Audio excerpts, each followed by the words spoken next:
Well now, partner, let me tell you about a tale that unfolded one night in Dodge.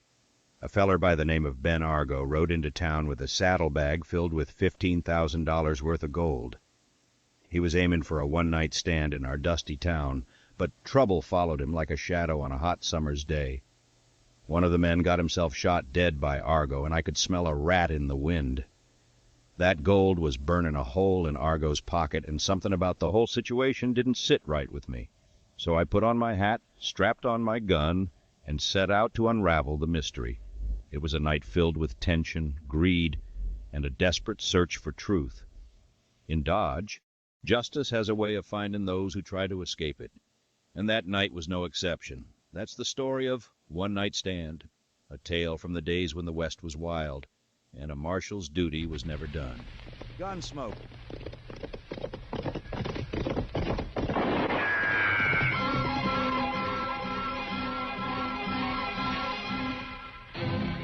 Around Dodge City and in the territory on West, there's just one way to handle the killers and the spoilers, and that's with a U.S. Marshal and the smell of gun smoke.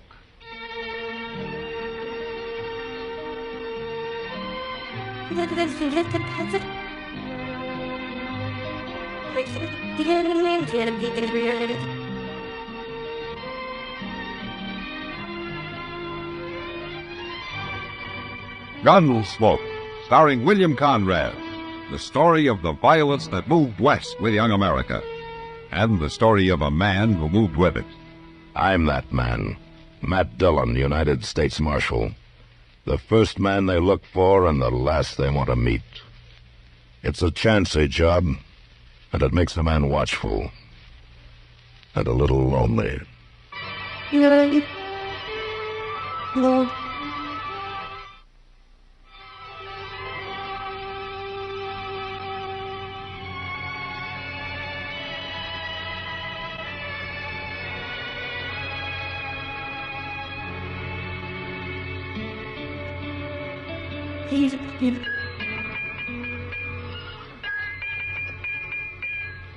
Mr. Dillon, you want me to keep this fire built up? Mr. Dillon? Well, what'd you say, Chester? I say, do you want me to keep this fire going on the fort? No, let it go out. I haven't got this shoe shaped right now, I never will. No, I'll quench it and see how it fits. Your own horse, next thing you'll be cutting your own hair. Haircut's different, Chester. Hold him steady now. Let's see how the shoe fits, huh? Easy, boy, easy. Hold on a hole. Now, why is it different, Mr. Dillon? Well, a bad haircut will never leave you stranded on the prairie 20 miles from Dodge. Reach me that hammer, will you? Here you are. Thanks. Moss Grimmick ain't that bad a blacksmith. Moss is all right. But I could still ride easier when I shod the horse myself. It's finicky, that's all. Oh, maybe. Moss does all right on my horse. I ain't throwed but one shoe in the last 6 months. Yeah? Well, that's just one too many. There. Whoa. Well, I'll trim the hoof now, and that'll stay on till it wears off. Well, after all that trouble, it ought to. I swear to goodness, Mr. Dillon, if I was... Horse put up here? Yeah, I guess so. It's a livery stable. I'll give him extra half ration of grain. It rode hard today. How's that so? Where'd you come in from? Man got to tell his life history before he can leave a horse here? No. All you got to do is find the stable man. Ain't you him? He's up the street getting himself a cup of coffee. I'm the marshal. Oh. I didn't mean no offense, Marshal. There's none taken. My name is Argo, Ben Argo. Mighty proud to make your acquaintance. How you do? I was aiming to come looking for you as soon as I got my horse took care of. Why? You see these here saddlebags? Yeah? What about them? They look kind of heavy. Well, they are heavy. Oh! I got a year's hard work up north of here at Gold Hill diggings in them sacks.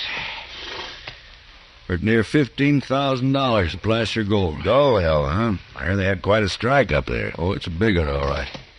Few months of hard work, a man can quit rich. Providing he's lucky enough to keep what he makes. Now, what do you mean? Marshal, there's more crooks and outlaws up there than there is honest miners. Only way I hung on to this was take it out to the diggings with me in the daytime and sleep on it nights with a gun in my hand. You can rest easy, Argo. Things are different here in Dodge. Maybe so. I'd still like to put these saddlebags up in a safe place for the night. I'm leaving tomorrow. Kind of like to be free to look the town over this evening. Never been here before. The bank's already closed. Yeah, and a fellow down the street tells me there's a storekeeper.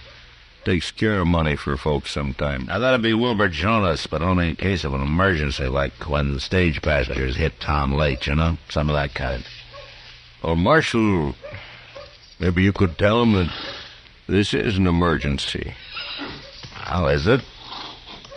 Well, I ain't a man to spook easy, but there's fellers up in Gold Hill knowed how much I left with, knowed where I was headed. I might have been followed. All right, Argo. I'll send Moss to take care of your horse, and you meet me over at Jonas's store. I'll wait for you there. I'm much obliged, Marshal. It's no trouble. Come on, Chester. Yes, you. Mighty grateful to both of you. You think somebody could have followed him to Dodge, Mr. Dillon? I don't know, Chester. Just depends on what his reasons are for lying. Lying? Yeah. Well, what are you going to do about it? Well, for the time being, nothing. Just gonna have to wait. Look, you better tag him around and keep an eye on him anyway, huh? Yes, sir, Mr. Dillon.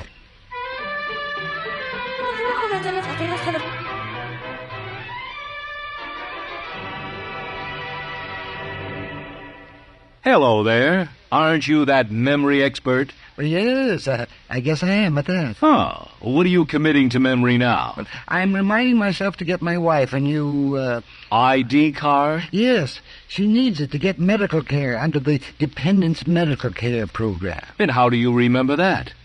What? To get your wife a new ID card so she can use Medicare. Oh, by association.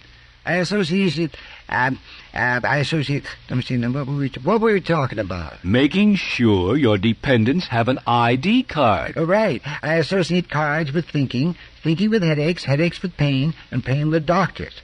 And then just to be sure, I write it down in this little book here. Now, wait a minute. Oh, that's funny. I could have sworn I brought it with me. For more about Medicare, get the pamphlet Dependents Medical Care Program.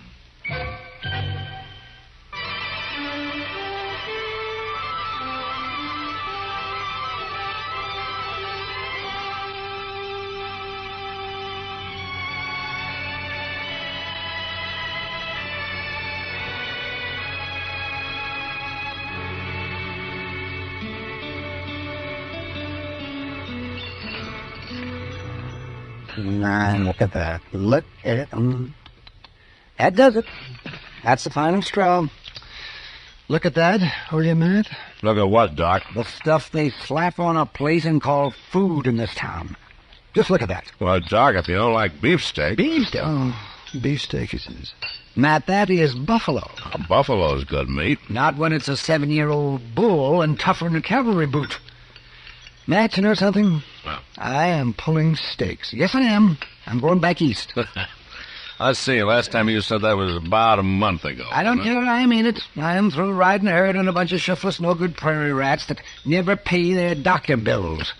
90% of them nothing but drifters, cutthroats, saddle... I thought it was the food you objected to. I could be living like a civilized human being back east, eating at all the finest restaurants in the world. Oh, like Bernheimer's. Pass the sugar, will you? Here. Yes, I could go back tomorrow. Yes, I could. And by heaven, I think I'll do it, too. I'm going to do it. I am not taking another case in this town. Not one. You know, Doc, it's going to be kind of hard to get used to shaving regular, talking polite. putting on clean shirts and keeping your collar buttoned? I haven't always lived like a roughneck sodbuster. I know how to act like a gentleman. Why, when I came out of medical school, I was one of the most promising... Oh, there you are, Doc. Chester, I thought you were over at the Long Branch, keeping an eye on Ben Argo. Oh, yes, sir, I was, till he snuck out, Mr. Dillon. He what? Snuck out. See, there was a couple of men come in, and I heard him asking for him. When I looked around, he's gone. But we don't have to worry now, Mr. Dillon. He ain't gonna leave town. Not while he's got all that gold in Mr. Jonas's safe. Yeah, I guess you're right, son. Doc, what I come for is you're wanted out at the Ransler place. What for? Well, because Ms. Ransler's about to have a baby. They sent word for you. By golly, I forgot she was that close. Oh, hand me that bag. Will you a minute? Yeah, sure, Doc. There you are. Where you going? Well, I'm going out to the... where the tarnation you think I'm going? Oh, back east, you said. Well, I couldn't leave a woman... Doc's been threatening to leave town again. Why, Oh, shut up, the both of you. Good night, Doc. Good night. Well, come on, Chester. Let's go over to the Long Branch and have a talk with those men, huh?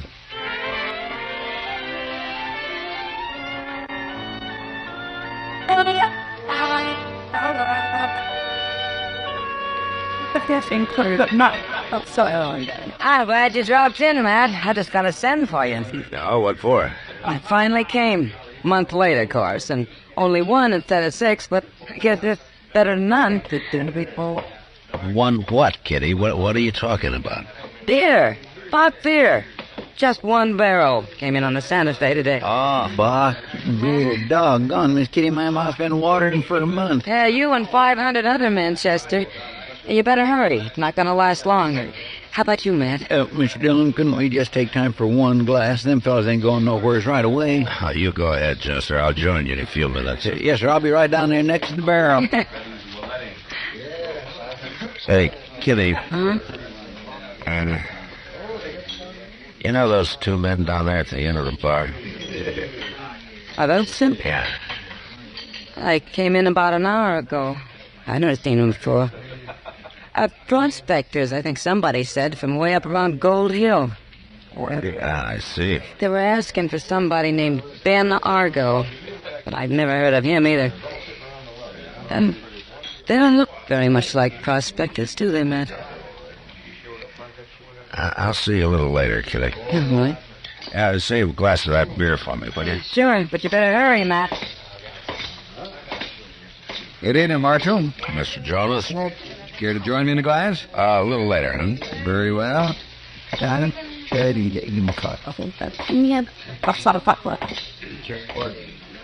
are you, gentlemen? I I understand you just got in from Gold Hill. Mister, if you're looking for talk, we'll find somebody else. Does your partner feel the same way? You heard him. You boys are pretty edgy, aren't you? You got some reason for it?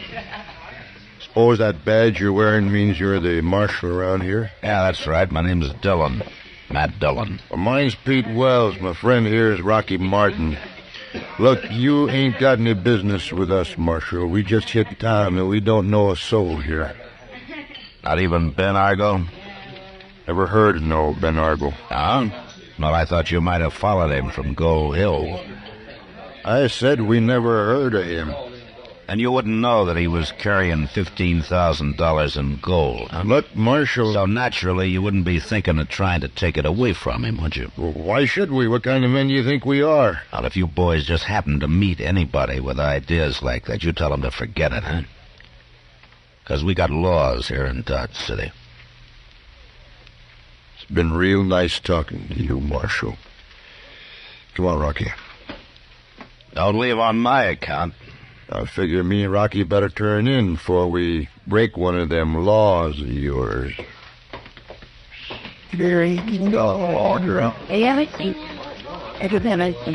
Arthur looked like he kind of pulled out. Oh, yeah. That fella up to something?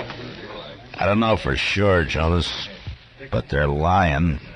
That Ben Argo was lying, too, and I'm not just sure why. Ben Argo, The fellow who put his gold in my safe? Yeah. He told me he thought he might have been followed from Gold Hill. Well, that's better than 400 miles. That's right. And then these men ride in and ask for Argo. And now they tell me that they don't even know him. I'm going to stop letting people use my safe, Marshal. I got nearly $40,000 in it tonight, and that's too much to be responsible for. 40,000? Where'd you get that much money? Fella I'd accommodated before. A gold buyer from the east. He got in on the late stage this evening, and... Having Marshal, he came down from Gold Hill, too, now that I think of it. Why, maybe the two... What everybody? Yeah, it's the kind of stick.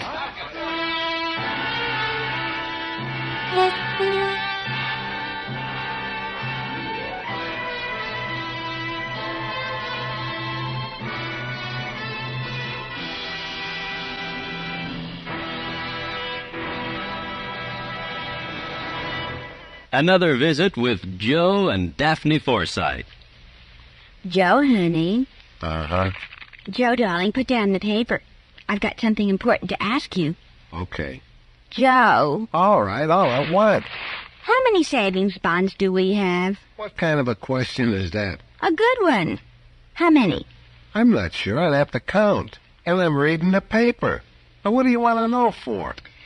Have we got enough to make things comfortable for us? Very comfortable. That's why I buy in the payroll savings plan. Up on the month will give us quite a nest egg for the future. Enough for a college education? Eventually. But who's going to college? Our children, silly. We don't have any yet. Oh? What do you mean, oh? Better buy some more bonds, honey. Daphne, you mean... We've got a new investment. How about that?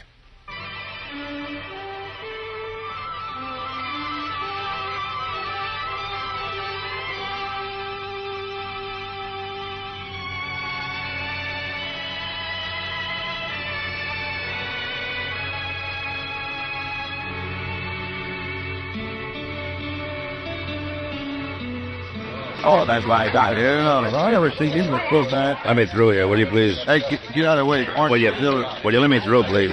Hey, Peter, I'm to cut out outlaws. I told you somebody followed me, Marshal, and they jumped me, the two of them, right here in the street. All right, Argo. Oh, let me have a look at it. Must have figured I was packing that gold around with me. Yeah. Well, that's one of them fellas who was in the Long Branch, Mr. Dillon. His name's Martin, according to his partner. Let's turn him over, Chester. Yes, sir. You want me to go see if Doc's left yet, Mr. Dillon? There's no hurry, Chester. You mean he's dead? Yeah. Some already been born. Where'd the other one go, Argo? Dang if I know. Just lit out like a scared rabbit. They didn't have such an easy mark as they thought, I reckon. You ever seen him before? Why, sure, up around Gold Hill. Other one's name is Pete Wells. Got a bad reputation up there. Is that so? How? Well, they ain't prospectors, never done a day's work in their life. Just rob off of them it does. Well, they missed this time. Yeah, but it's luck is all. I just got a glimpse of them when they stepped out of those shadows over there, and that give me just enough edge to beat 'em. I see. Hadn't it been for that, I'd be the one laying dead right here in the street. Yeah. I had a hunch somebody was going to make a try for that gold. Well, I guess the next thing to do is to round up Pete Wells. One kill in a night is enough. You figure he's still hanging around somewhere. I wouldn't be surprised. Going to try to get even. Marshal, I ain't safe here. I'm not going to wait until morning. I'm going to pull stakes and ride out of here tonight. Maybe that's what he wants you to do. No, it ain't. The last thing he'd be looking for. And when he does find out, he won't know which way I headed. Now it's up to you. Yeah, I'll be out of here in 10 minutes, Marshal. Provided you find that storekeeper for me so I get my gold out of his safe. I'll have to look around for him. May take a little time. All right, Mr. Dillon, I thought he was back there. Chester, suppose you stay with Argo in case Pete Wells has another try at him, huh? All right. Well, it won't take long, will it, Marshal? Sooner I get out of Dodge, the easier I'll feel. No, I don't think it'll take very long. Suppose you and Chester meet me over at Jonas's store in about 30 minutes.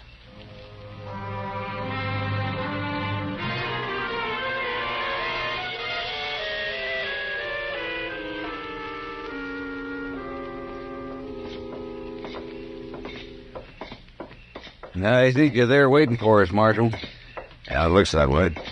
That's you, Mr. Dillon? That's right, Chester. You find the storekeeper, Marshal? Yes, he did, Argo. If you have a habit of bothering folks in the middle of the night, I'll thank you to keep your valuables elsewhere. Oh, don't you fret. Ain't likely I'll be coming through here again. Let's see now. Is this the key?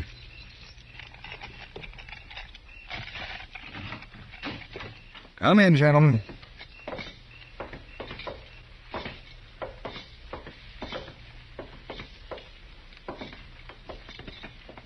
Yes, sir. The only burglar-proof safe between here and Kansas City. Not counting bank vaults, of course. Yeah, I just hope I can remember the new combination. What do you mean? Don't worry, Argo. He always says that when he opens it. Been saying it for 6 months, ever since he got this new safe. We're here. And back to here. And that ought to...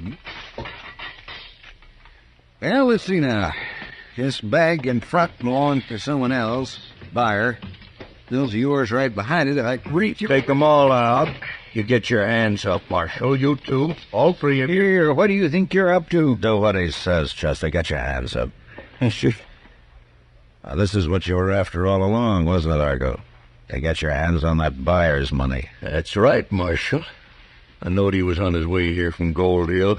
Knowed he always leaves his cash overnight in this storekeeper's safe. So you put that gold of yours in the safe so you'd have a reason to get Jonas to open it later. Figure things out just fine, Marshal.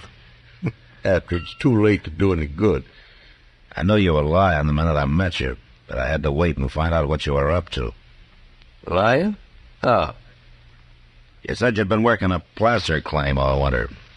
That you made a big mistake by shaking hands with me. Your hands were as soft as a baby's. Oh. I suppose you stole the gold, huh? Why, sure. From Wells and Martin. That's why they come after me. Of course, Wells don't trust the law, or he'd have told you. Well, I think he trusts it now. You're covered, Argo. Drop that gun. Wells, you found him, Marshal. You set me up on this. That's why you stalled me off. Do what he says. Drop your gun. He ain't dropping. Stall me up. Oh, Argo!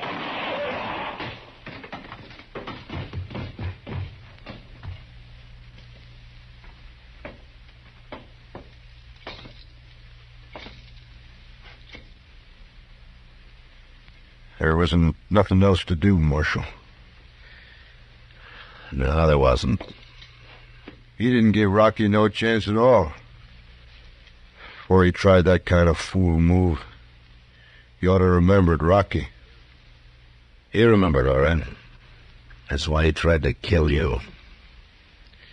You bet he remembered.